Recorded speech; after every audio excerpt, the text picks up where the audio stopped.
കാലവർഷം ആരംഭിച്ചിട്ടും ജില്ലയിലെ ഡാമുകളിൽ കാര്യമായ ജലം എത്തിയില്ല. ചില ഡാമുകൾ ഇപ്പോഴും അടിത്തട്ട് തെളിഞ്ഞ നിലയിലാണ്. ഇരട്ടയാർ, കല്ലാർ തുടങ്ങിയ ഇടുക്കി ഡാമിന്റെ ഡൈവേർഷൻ ഡാമുകളിലും കാര്യമായ നീരൊഴുക്ക് ഉണ്ടാകാത്തതിനാൽ ജലനിരപ്പ് ഉയർന്നില്ല. ഏപ്രിൽ ആദ്യവാരം തന്നെ ഡാമുകളിലെ ജലനിരപ്പ് ക്രമാതീതമായി താഴ്ന്നിരുന്നു. മെയ് മാസത്തോടെ ജലനിരപ്പ് പൂർണ്ണമായും ഇല്ലാതാവുകയും ഡാമുകൾ വറ്റുന്ന സ്ഥിതിയിലേക്ക് എത്തുകയുമുണ്ടായി. ഇതോടുകൂടി വലിയ ഡാമുകളെ മാത്രമാണ് KSEB ആശ്രയിച്ചിരുന്നത്. ചെറു ഡാമുകൾ മിക്കതും വറ്റിയതോടെ ഡാമുകളുടെ പരിസരത്തുള്ളവർക്ക് ജലക്ഷാമവും രൂക്ഷമാണ്. എന്നാൽ ഇത്തവണ ജൂൺ ആദ്യവാരം തന്നെ മഴയെത്തിയെങ്കിലും കാര്യമായ നീരൊഴുക്ക് ഡാമുകളിലേക്ക് ഉണ്ടായിട്ടില്ല. നിലവിൽ ഇടുക്കി അണക്കെട്ടിലെ ജലനിരപ്പ് 24% മാത്രമാണ്. മറ്റ് ചെറുകിട അണക്കെട്ടുകളിലും ജലനിരപ്പ് വളരെ താഴ്ന്നു നിൽക്കുന്നു.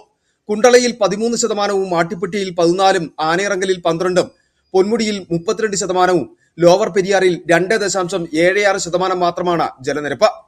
ശരിക്കും പറഞ്ഞാൽ വേനൽ മഴ എത്തിയിട്ടും ഡാമുകളിൽ കാര്യക്ഷമമായിട്ടുള്ള ജലനിരപ്പ് എത്തിയിട്ടില്ല. വരും കാലങ്ങളിൽ വരും. ഇനിയും മഴ രൂക്ഷമായി തുടങ്ങുകയാണെങ്കിൽ മാത്രമേ ജലനിരപ്പ് വീഴുള്ളൂ. ഇപ്പോൾ തന്നെ ഡാമിൻ്റെ അടുത്തിട്ടുകൾ കാണാവുന്ന രീതിയിലാണ് ഇപ്പോൾ നിലവിൽ ഡാമുകളിലല്ലാതെയും സ്ഥിതിവിശേഷങ്ങൾ. ഇരട്ടയാർ, കല്ലാർ ഇങ്ങനെയുള്ള ചെറിയ ഡാമുകളിലൊന്നും വെള്ളം ശരിക്കും ആയിട്ടില്ല എന്നുള്ളതാണ് എല്ലാവരും അറിവ്. വരും ദിവസങ്ങളിൽ മൺസൂൺ കനക്കുന്നതോടെ സ്ഥിതിയിൽ മാറ്റമുണ്ടാകുമെന്ന പ്രതീക്ഷയിലാണ് KSEB.